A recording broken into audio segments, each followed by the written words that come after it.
Are you truly stepping into the role of leader in your own life the way you know you're meant to?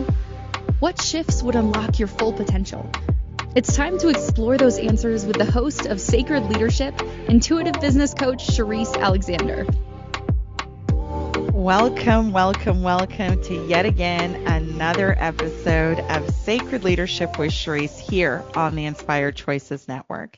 Today, we are around that halfway mark of the year, and I thought it would be super appropriate to continue the discussion around evaluation and evaluating our goals and objectives that we set at the beginning of the year and where we are in relation to that. But today, specifically, what we're going to chat about is release to receive, making space for what's meant for you. Today's episode is meant to be a gentle but powerful invitation to release what no longer aligns, without shame, without fear, and most certainly without rushing the process. At the halfway point of the year, there comes this moment of truth. What still feels right and what doesn't? In preparation for this particular episode, I decided that I would request some guidance. And so I turned to the cards to see what I was guided to talk about. And today we're going to focus on recognizing what misalignment looks like, letting go of outdated attachments, honoring what your healing process looks like, and opening yourself up to joy, abundance, and fulfillment beyond your expectations. If you're in this particular type of season, today is meant to help support you and guide you through what this reevaluation could look like. So when I was preparing for this, I pulled out my cards and I think I used about 3 decks or something like that. And it really seemed to align beautifully with even my own journey throughout the first half of this year and what that's looked like. And the key points that seem, or the key themes that seem to want some attention were specifically around making space. And it's been my experience, I have all these great goals and all these things that I want to do, but there's really only so much time and only so many resources. And I constantly have to find myself looking and evaluating what still resonates, what still feels like it's meant to be part of this journey, and what do I need to let go of or change in order to stay aligned with the things that are important to me. So it also invites us to be okay with changing our mind and not slip into places of shame and judgment and anger and anxiety and all these types of emotions when we decide that something is no longer serving us. And so what we're going to do is we're going to dive into what that could look like if it's showing up for you at this point in time, and maybe some things to consider as you sit in this space of evaluation. So what does this look like? Or what does it feel like?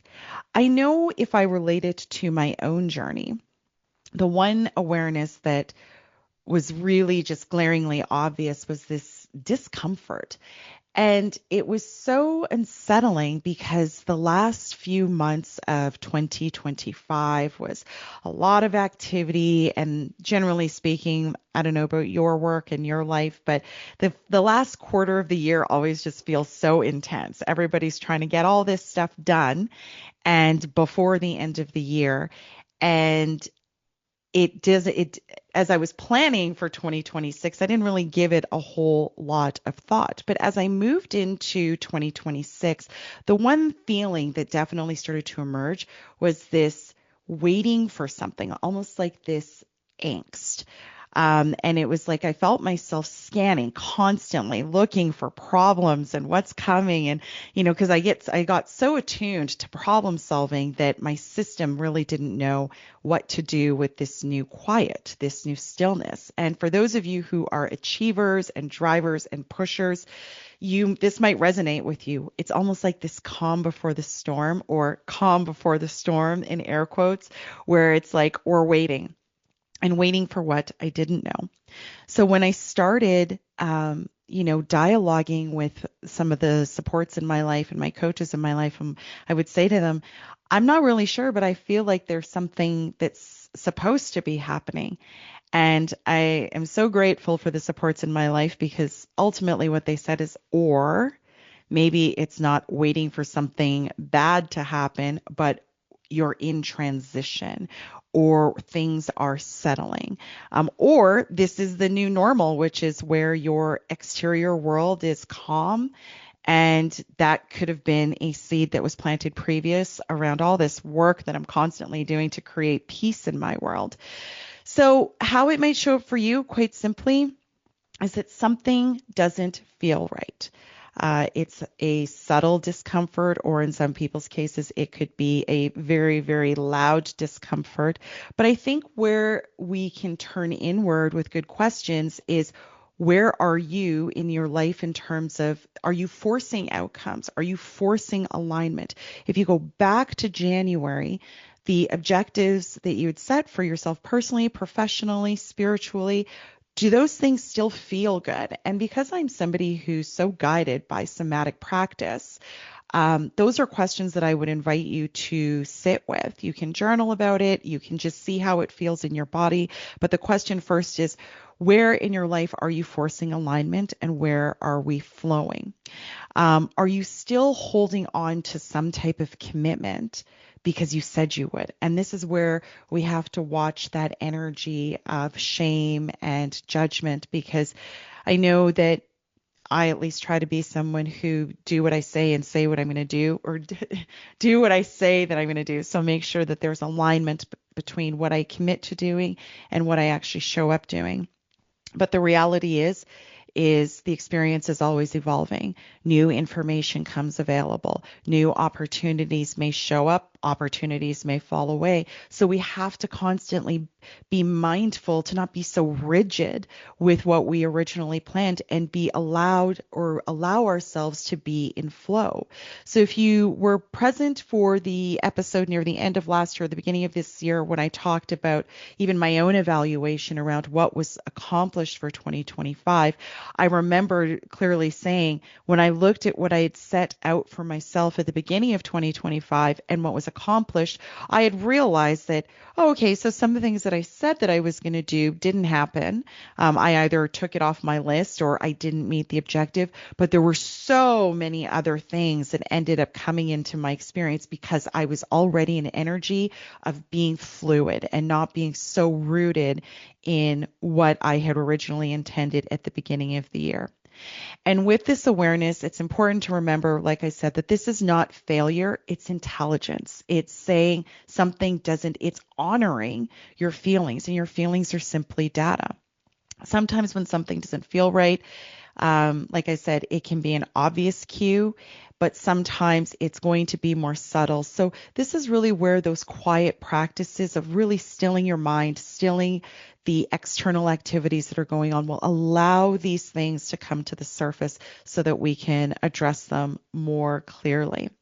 Now, when I was looking at my own year and where I am at this point in time, I had realized, planned or unintended, I had already gone through this phase of being in a very fluid willingness to release things that no longer served me. And with that in mind, sometimes it's very, like I said, very intentional, where we look at something and we say, okay, this isn't working. What can we do that's going to be more in line with what I'm looking to do? And so when we move into this phase of saying, okay, I've identified for sure that there are things that are no longer working, what are those things? And again, simple practice, just looking at it one after the other, and also allowing yourself to, whatever intelligence is going to come in, allow it to come in and maybe put it on your list and see again, how does it feel with you? So when we talk about releasing things, it could be things like people, it can be jobs, it could be situations. The more subtle nuance within that is, what does it look like when we are releasing previous versions of ourselves, which is a really big one. External expectations, such as things around family, friends, relationships. And this doesn't mean necessarily those connections, but no longer feeling compelled to live up to the expectations that other people are setting for you. And the other big one, which I personally struggle with, is emotional attachment to outcomes. This is a really, really big one. and this seems extremely suitable in terms of timing because there was something that I was grappling with on the personal side of my experience around releasing some emotional burdens. And the timing of this is actually beautiful. But I've been grappling with this thing for like a couple of years, to be honest with you. And I was saying all the right things aloud to myself, but there was still this very subtle energy of not fully letting it go. And how did I know that? I knew it because anytime someone would bring up this person or this situation that was still had this energetic hold on me, I remember how I would feel. And I would feel very sad or burdened or any of these types of things. And recently, there was a scenario in this attached to this heavy type of emotional situation where this person's name was brought up, a situation was brought up, and I remember being really shocked, and not so much by what was brought up, but really by my reaction to it. And my reaction to it was one of sincere observation. And the observation I was making was one around, isn't that interesting? I'm not upset. I don't particularly care about the outcome of this. It could go either way, and I would still be able to move on with my day, my life, so on and so forth, unaffected. Now, one obvious thing is that we could suppose that, well, maybe I didn't really care as much anymore. I didn't care about this person or this situation. But knowing the emotional investment that I had in this particular relationship, that didn't sit, and that didn't sit right with me. So as I reflected on it a little bit more, what I had realized is that I had allowed myself to go through this exact process we're talking about today, specific to one situation and relationship. And so it was like all the things, right? Having the awareness that something was not right, sitting within the discomfort, beginning to release the ideas, the stories, the relationship itself, the energy that was very much holding me back. And now moving into this place of saying, and the funny part is, this last few days or weeks was really the only time that I feel like I fully released whatever hold was still keeping me grounded in this situation and ultimately kind of blocking blessings. And that's why we want to have an awareness of this, right? Because it's sometimes difficult to pin down what attachments are blocking new opportunities, abundance, and blessings coming into our world. But as soon as I was able to release that, I felt so good. I mean, I think I was giddy. I was just so proud of myself for being able to move into this place where something that previously had such a heavy emotional weight attached to it, through just following this process and being very, very patient with myself and having grace with it, has allowed me to release the expectations that I had of myself, release the emotional attachments, and most importantly, releasing the old identity that was attached to that particular experience and that relationship. So as you move into this space of release, I would ask you, do you know what it is that you need to release? How does it feel in your body? Your body can certainly give, do you feel heaviness in your heart center? Do you feel anxiety in your belly? The thing about anxiety is it's on the same spectrum with excitement. So this is why I use a variety of different practices to really tune into exactly what you are feeling within that. And once you begin to do that, then you will be able to, when you're done with your list of what you need to release, it's almost like this new framework will begin to take place for what comes next. The other place where I use this is, again, both intentionally and unintentionally. So the unintentional part was a story that I just shared about a personal relationship, but as it pertains to a working environment. This year started with a lot of restructuring and moving things around and moving people around. And when you're doing all this type of practical moving, it shifts a lot of energies. And so that's an example of where I was very intentionally looking at, and not just at this particular point, but very markedly and constantly coming back to what the plan was to make sure that we were still in alignment with it. So now at the halfway point of the year, I can take a step back and say, okay, what did we achieve? What still needs a little bit of movement, and be very intentional for the second half of the year. We are about to take our first break, but when we come back, we will talk about the healing and the lessons that we can take from these things that might be a little bit heavier. We will be right back. Leadership isn't reserved for CEOs or world leaders. It's something each of us is called to embody in our own lives. But how do you awaken that inner leader with clarity and confidence? On Sacred Leadership with intuitive business coach Sherisse Alexander, you'll discover powerful tools and spiritual insights to align your words, actions, and outcomes. Tune in every Wednesday at 11 a.m. Eastern, 10 Central, 9 Mountain, and 8 Pacific, right here on InspiredChoicesNetwork.com.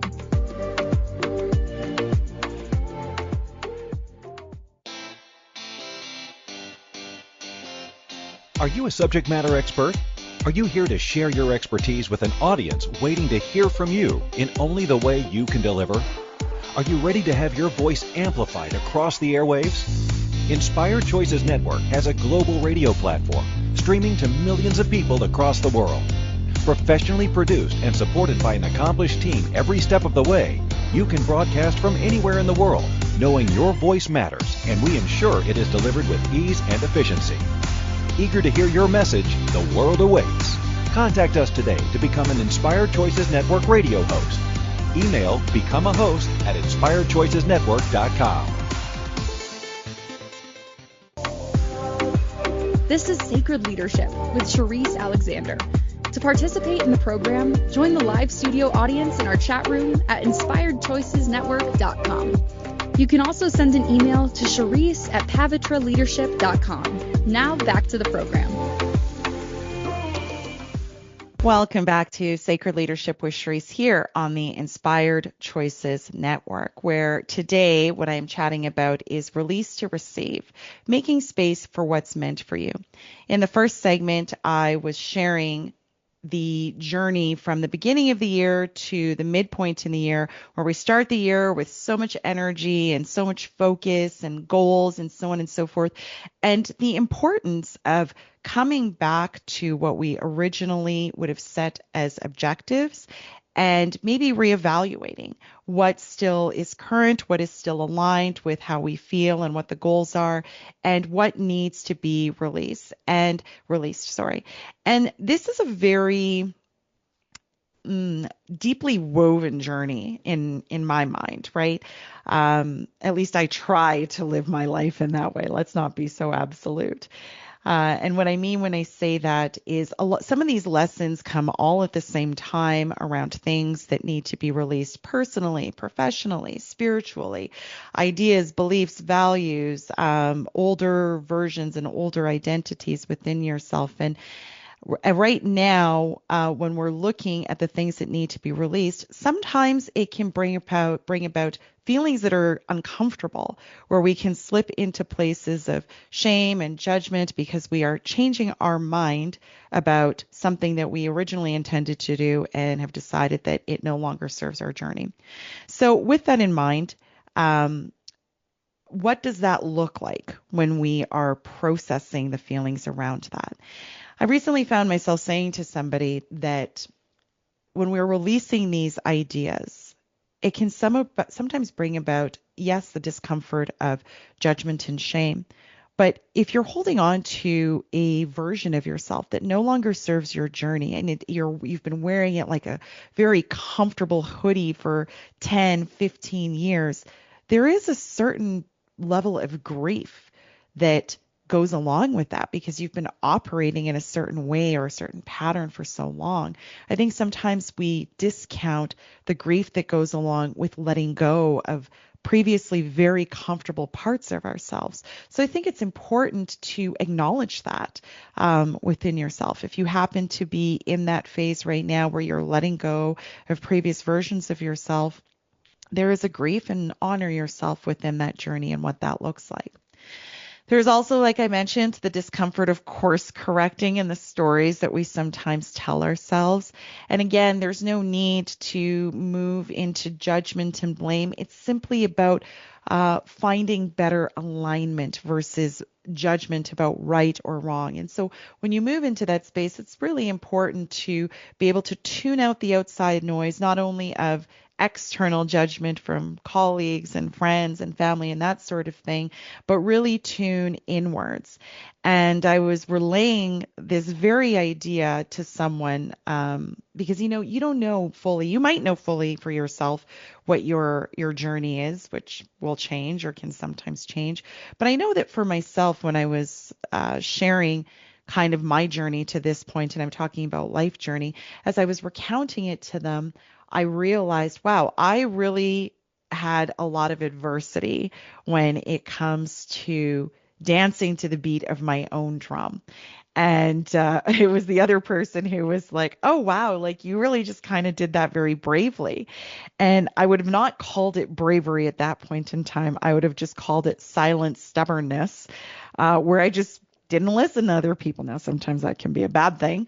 But at this particular point, I don't hold any negative judgment towards myself. It simply felt like something that I needed to do, something that was important for me and my journey. I certainly would not have been able to be able to articulate it all those years ago. But today I can very, very clearly see why the choices that I made, my resoluteness in standing in those choices was absolutely a part of my journey, and I don't have any regrets for it at this point in time. So here, another juicy idea that I would certainly offer to you is that instead of focusing on your discomfort around shame, judgment, the wound itself. And I use the word wound in conjunction with the feelings of fear and judgment because those emotions can certainly create wounds or exacerbate wounds. So I will invite you to look at wounds or those discomfort or uncomfortable feelings in a very different way and ask yourself questions such as, okay, instead of being really focused on the low vibe energy that I'm feeling around these changes or the things that I need to release, what is it that I can learn from this? What is this season really getting me to look at?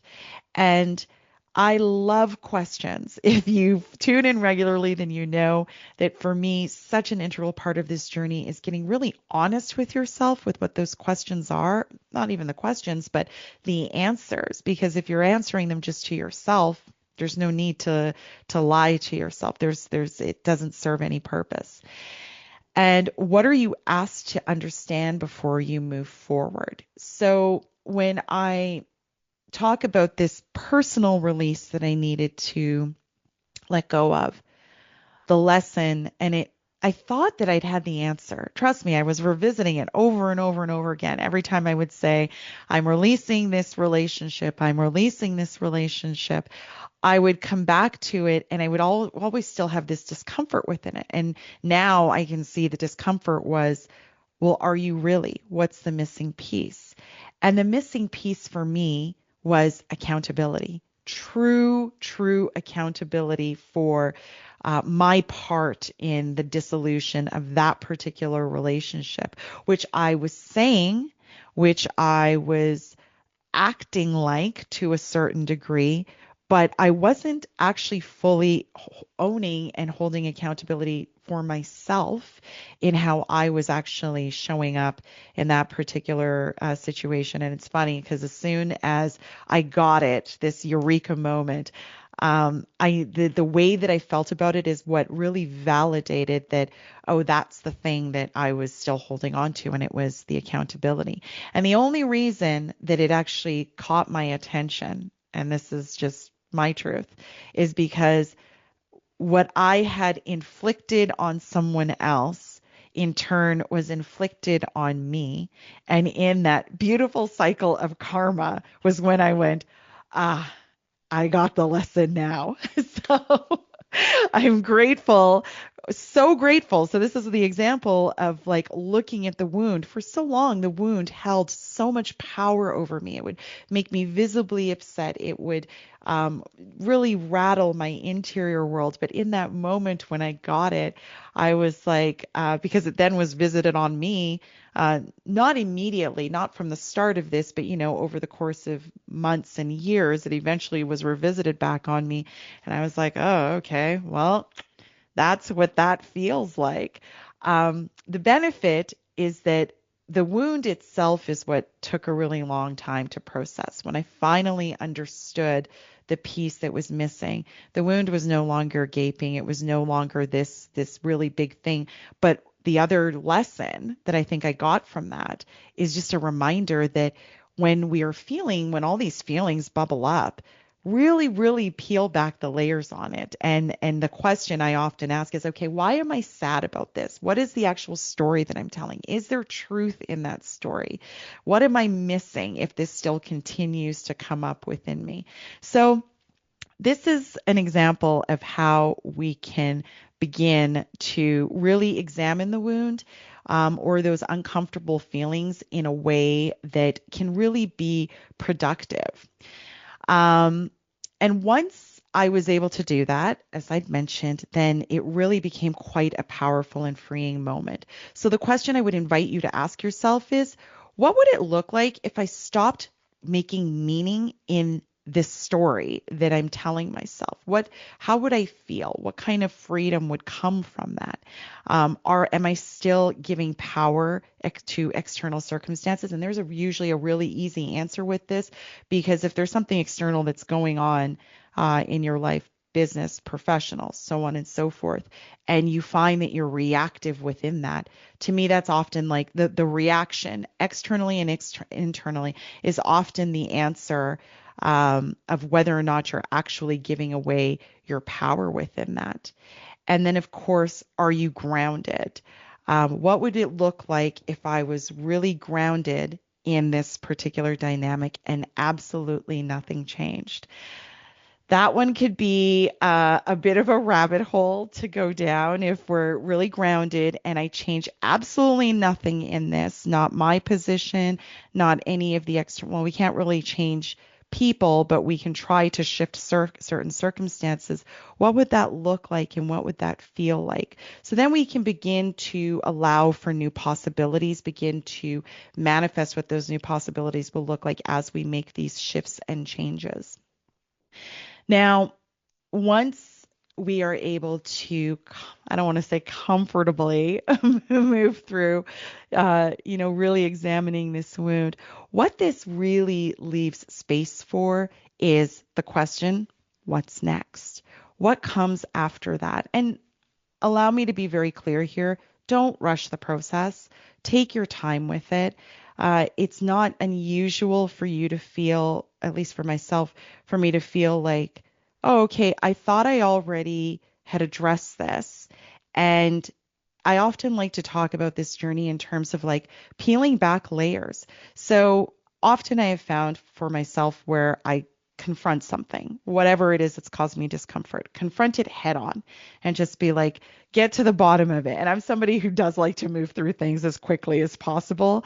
The putting pins in things and coming back to it, that is legit only a skill that I have begun to really practice with serious intention in the last 3 years, 4 years maybe.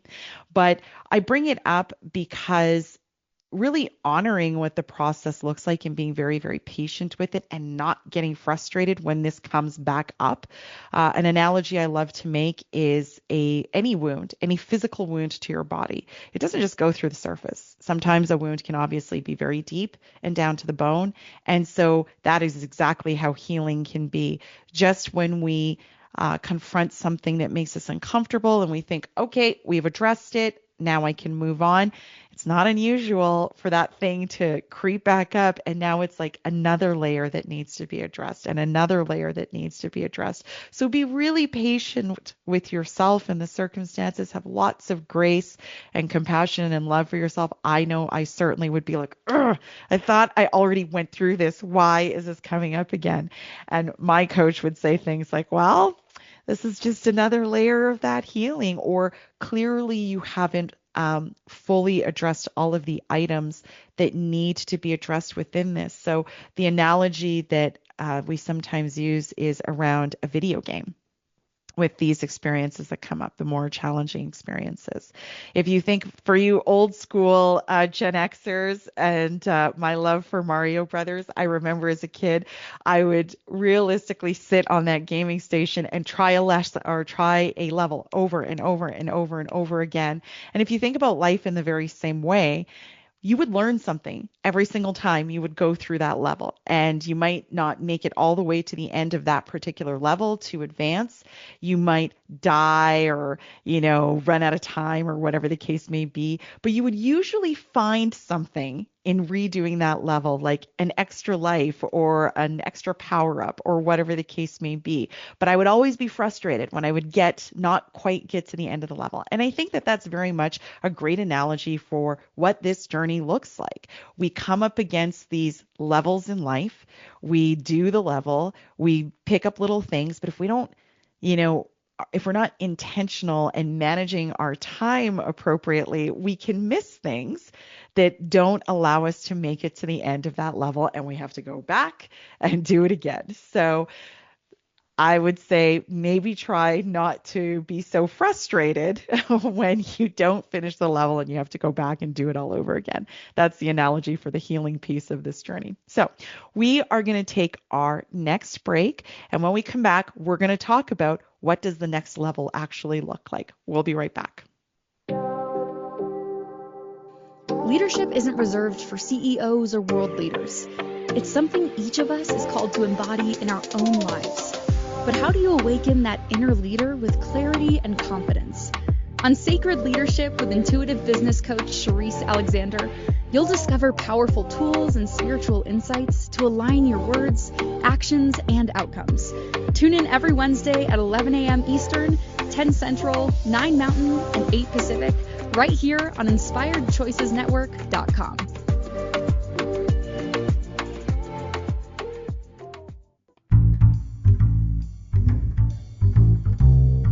How wonderful would it be to carry your favorite Inspired Choices Network host with you throughout your day?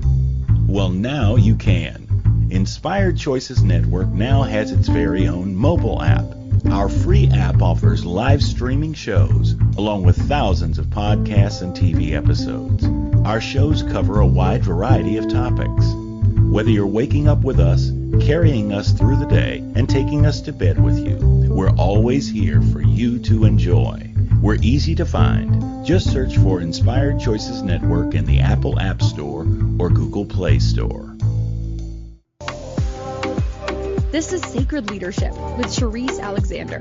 To participate in the program, join the live studio audience in our chat room at InspiredChoicesNetwork.com. You can also send an email to Sherisse@pavitraleadership.com. Now back to the program. Welcome back to Sacred Leadership with Sherisse here on the Inspired Choices Network, where today I am talking about release to receive.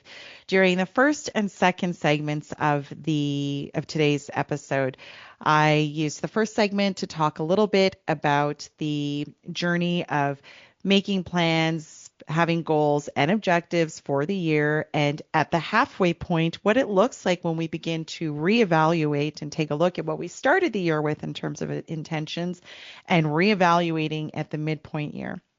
I'm almost certain that on one of the goal setting episodes that I would have done, I would have certainly highlighted the importance I find, or the value I find in my life, of constantly coming back to those goals and objectives and making sure that they still align with the journey that I'm on, where I want to go, to make sure that I haven't veered too far off course and that the intentions that I've put out there still very much align with where I plan to go. Now, it's a delicate balance. And this is a blending of what I like to constantly refer to as the balance between divine masculine and divine feminine. I find myself talking about this a lot. So this last week, actually, I've been having this conversation a lot. I feel like it's a strong message, so I'm going to continue to flow with that. But what I mean when I say the fine balance between having a plan and being open to the flow of what else comes in. That's an example of the blending of the divine masculine and feminine energies. So as I've previously said, divine masculine energy is we all have both these energies within us. They're not always perfectly in balance. The divine masculine energy is very action-oriented energy, generally led with the right side of your body or the dominance, no, the right side of your body. And it's very much the energy of action, doing, ambition, drive, passion, like very much like let's get it done kind of energy. The divine feminine energy is very much about receiving. If you think about the energy of women and feminine energy, it's very much about being open to receiving, sitting in abundance, sitting in creativity, and that includes also being in the energy of flow. So I say that it can be sometimes tricky because when we set goals and intentions at the beginning of the year, that's that divine masculine energy, but the balance within as we go throughout the year and trying to achieve those goals is being not so rigid that we can't move with whatever else might come up throughout the year. So for whatever reason, I felt like it was super important to bring that up. Actually, it's probably a natural segue into what I want to talk about next, which is the expansion phase and what it looks like after we've kind of gone through that potentially heavier evaluation around what worked and what didn't work in the first half of the year into, okay, great. I've identified it. I'm clear. I've done the healing work that needs to go on with that in terms of releasing shame, judgment, and those potentially lower vibe feelings into, okay, now I'm open. What's next? What happens next? The interesting part about this phase when I was throwing or pulling cards to help kind of guide this episode is the three cards that came up were really interesting. They were things like the Ten of Cups, which is about emotional fulfillment, aligned relationships, the Sun card, which speaks to joy, vitality, truth, and clarity, and the World card, which is around completion, elevation, and stepping into a new level. So if you remember from the previous segment, I was talking about getting to the next level. These cards line up very well to support that type of energy. Now we're talking about a few things here, right? This is not just about, okay, these are the cards that I pulled for this particular segment, but it's talking about where do you move to next? So when we talk about what that energy feels like, I wish I actually had a card right now, but the Ten of Cups energy is like, imagine your life and it is literally overflowing with bliss. That is the only word that I can use for it. It is bliss. Life feels so beautiful and dreamlike. You want to pinch yourself because you can't even believe how amazing your life is. It's moving yourself into that energy. And you might be asking, well, how the heck do I do that? Well, you do that through joy. And so it seems like a very obvious answer, but some people, truth be told, have zero clue how to do that. If we're stuck in this constant energy of do, get it done, and we don't make any room for the things that are joyful, for the things that make us happy, it's really difficult to understand what that energy feels like. So for me, when I was beginning this particular phase of how do I move into divine energy or divine feminine energy, I kid you not, folks, it was literally going right back to the drawing board of being a kid and being like, okay, what did I enjoy when I was a kid? I know what I enjoy as an adult, but those things don't necessarily bring me joy. They might make me, relatively calm and peaceful in a moment, but I couldn't say that they brought me joy. So, I think I started doing things like, dance is a really great example. If I feel like I need to shake up the energy, literally, it is now nobody would know this because I do it in private, but I will close the door, turn on the tunes, and play music of old or maybe even current that is just literally makes me joyful, where I'm like dancing around my room and I'm laughing and I'm just having a good time with myself. There is nothing like movement to shift the energy immediately. Another thing I started doing was coloring books. And I'm very particular about coloring books, but it would bring me joy to like literally color in the lines. With some of my coaches, I think they said, okay, great, you're still trying to control. So that's divine masculine energy. So they'd say things like, why don't we try doing something abstract where we have no plan? So for me, and I would pose the invitation to you, if you don't know what that looks like right now in your life, just maybe start with when you were a kid and what you might have done back then. Going to a playground, finding some kids. I'm lucky I've got nieces and nephews that are really young. So if I want to really be a kid, I can play games with them and I can totally give into the joy. And playing with kids is always a lot of fun because there's zero judgment. Okay, that's not true. Kids can be harsh with their words. I don't know that it's judgment, but they can be very direct. But the point that I'm getting at is reverting to that very childlike energy of doing things just for fun will help you remember what that feeling is like or begin to discover what that feeling is like if you have never can't recall in your life when you might have felt that emotional fulfillment that is associated with the 10 of Cups card that I'm talking about. And once we have maybe moved into that, then we can start to dream a little bit because now your creative juices are open because we have moved into this energy of joy and vitality and just this exquisite, yay, life is fun kind of thing. And it sounds silly. I know that it does, or it might sound silly, but I think that I'm bringing it up here because it's like, when you've got something that you're trying to create and that's what we're talking about. The expansion phase after we've recognized that something no longer serves us, you might be like, okay, great. I moved that off my list or decided I'm not going to do that because it no longer aligns. But you might be left with this void of what's next. And folks that are creative will sometimes talk about this creative block. Well, how do you move that? How do you get the idea? How do you create something? And the easiest way to access that creative energy of what's next is to move into the joy piece, because what's coming after removing something or releasing something from the past is often an expansion. It's an opportunity for you to use the tools, the resources, the relationships, the connections, the networks, everything that you've cultivated up to this point in time, and it will likely level you up. So you get to practice using and deploying what you've already acquired to this point in time. But now you're going to learn some new skills. Now you're going to be challenged in different ways that you have not anticipated. And again, the reason why I keep bringing it up is because it's going to gently guide you into that new expansion place. And so when we look at this, start with, of course, like I said, the questions. Where do I feel joy most? Where do I have alignment that is easily accessible for me? If not, what can I go back to in the past that might have given me that joyful alignment? Am I allowing myself to receive connection and support that is available to me? This is another piece of that, right? Are you using I don't love the word using, but are you collaborating with the energies that are around you to bring these new experiences into your world?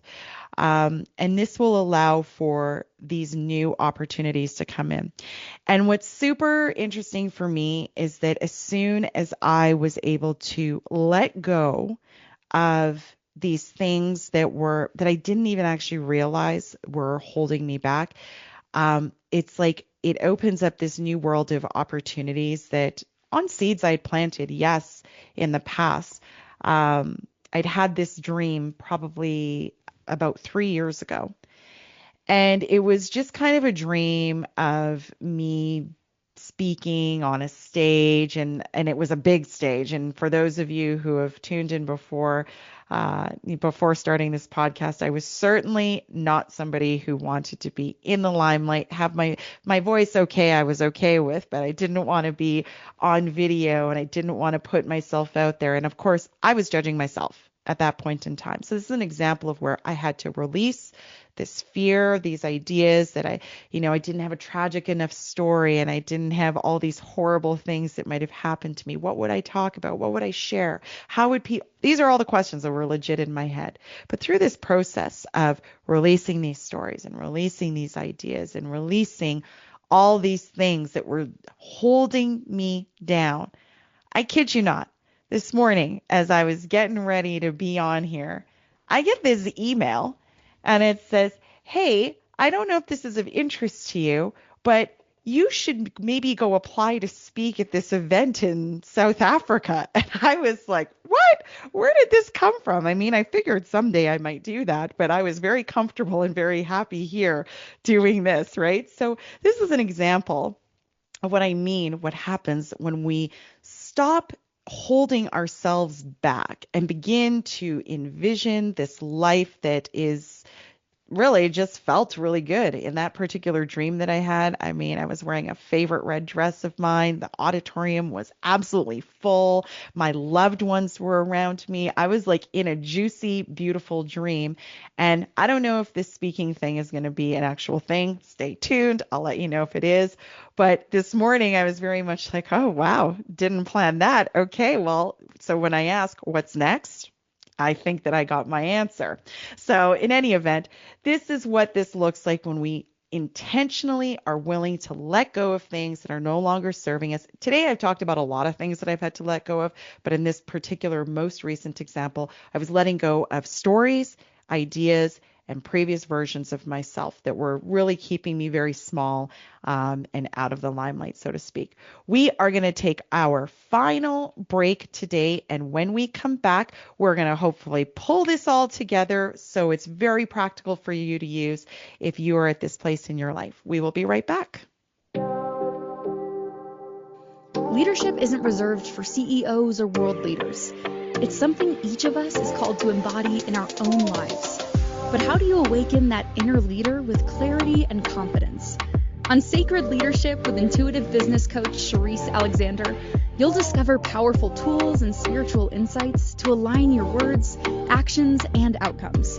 Tune in every Wednesday at 11 a.m. Eastern, 10 Central, 9 Mountain, and 8 Pacific, right here on InspiredChoicesNetwork.com.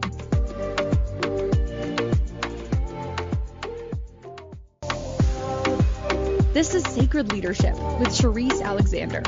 To participate in the program, join the live studio audience in our chat room at InspiredChoicesNetwork.com. You can also send an email to Sherisse@pavitraleadership.com. Now back to the program. Welcome back to Sacred Leadership with Sherisse here on the Inspired Choices Network. If you have been enjoying today's show, please go find me on your favorite platform and give us a 5-star review. It would really help get the message that I'm sharing out there to those who might need it. So today we've been talking about the idea of release to receive and what the journey looks like once we start the beginning of the year with so much excitement and all the things that we want to do. And then when we get to our checkpoints, for me, those checkpoints are at the end of each quarter. And right now we happen to be at that midpoint in the year. And to guide today's episode, I did use some oracle cards and some tarot cards, and it spoke a lot about being willing to examine where you are, what's aligning, and that there could sometimes be some low vibrational feelings that would come up, and how to not get too stuck in that and be willing to just intentionally look at what's serving you and what's not serving you. In the next, as we've proceeded throughout today's episode, I've also talked about what that looks like. And in the last segment, I was chatting about that expansion phase. And so if we've gone through first identifying what doesn't serve us, processing those low vibrational feelings around maybe needing to change our mind or change commitments that we'd made either to ourselves or others at the beginning of the year, and then moving into examining that wound a little more deeply. And how did this experience, what did it teach me? What was I supposed to learn? And then moving into how do we get, what's next? What comes after I've done all of this heavier work? How do I move into a space of receiving? So I've talked about some of the easy ways to get there. Sometimes it's just a decision. Okay, I'm ready. Show me what's next. And then sometimes we might have to do a little bit more work around getting into the energy of flow and abundance and receipt. So now what we're talking about is the things that I would like you to remember and questions that you can maybe ask yourself as you move through this space and place with yourself to get to what that answer looks like. So if you're at this place and you want to think about, okay, what do I need to know right now? The first question is what am I feeling right now beneath the surface? Get deep with this, right? That's the idea, is to really try and unearth what's going on there. How is it showing up in my body? I've talked a lot about somatic practices that can really guide you using your heart center. Do you have a headache? Is it overwhelming? Do you feel anxiety or nerves in your belly? These are all indicators to kind of guide you. Do you feel an openness or an expansion when something else comes in that's maybe new? Or if you talk about something that is on the agenda, does it still give you that feeling of lightness and openness and excitement? These are all cues of go this way, or even pause. What happens if you stop resisting where you are right now and just move into a place of flow? There's this saying that I hear often, which is whatever you resist will persist. And I find myself using that because as much as we want to run away from some of these really uncomfortable feelings, they're usually there as data. That's the other thing that I like to talk about when I refer to feelings, is if we don't want to use the full feeliness of it, then think of your feelings as data. They're there to guide you in terms of, yes, this is the direction, or no, it's not the direction. Another thing to consider is, what is this moment asking me to pay attention to? What have you maybe been neglecting during this journey? And when I'm talking about journey, let me be very clear. I'm talking about evaluating your year as we are at the midpoint. So what am I supposed to take a look at? What am I supposed to pay attention to? What am I learning right now that I could not learn in my comfort zone? Because sometimes often I find the discomfort, because that's where we learn. It's got our attention. Situations come in usually in an uncomfortable way because we're being asked to take a better look at it. Here's a different way to frame it. If feelings could speak, what would it be saying to me? Is there something else that I may be missing within this? Let's not go to what the logical thing is, but really, again, get really quiet with yourself, and whatever comes to you, trust the information that comes with you. I'm speaking this way because the other thing that I feel moved to say at this moment in time is I'm talking a lot about going into ourselves because it's often the thing that we push away from the most. A lot of us operate really, really well in a very logical, methodical, and analytical way. When I talk about moving into self and asking ourselves questions and trusting the information that comes, this is that integration of divine masculine with divine feminine. A lot of us operate real practical and real strong on that divine masculine side of things. It's the divine feminine where I find that we need a little more gentle invitation to move into receive and trusting the information that comes to us. The other guidance is slow it right down. Do not feel like you need to rush through this evaluation phase and this piece, this pause where it's not meant to go through it fast, where we're evaluating, where we're releasing, where we're healing, and where we're opening. No need to rush, because we're just going to have to come back and do it again. So do you feel a need to rush? And if you do, why? What are you trying to rush through? What are you going to miss if you move through it quickly? And then, of course, I'm always big on patterns. What am I repeating here that maybe I've repeated before? And as always, with all of this stuff, trust and surrender. Trust yourself and surrender to something that is bigger than you, because it will not guide you wrong. I want to thank you all so much for joining me today as we talked about a mid-year reset. Please join me again next time, where we will continue the journey together.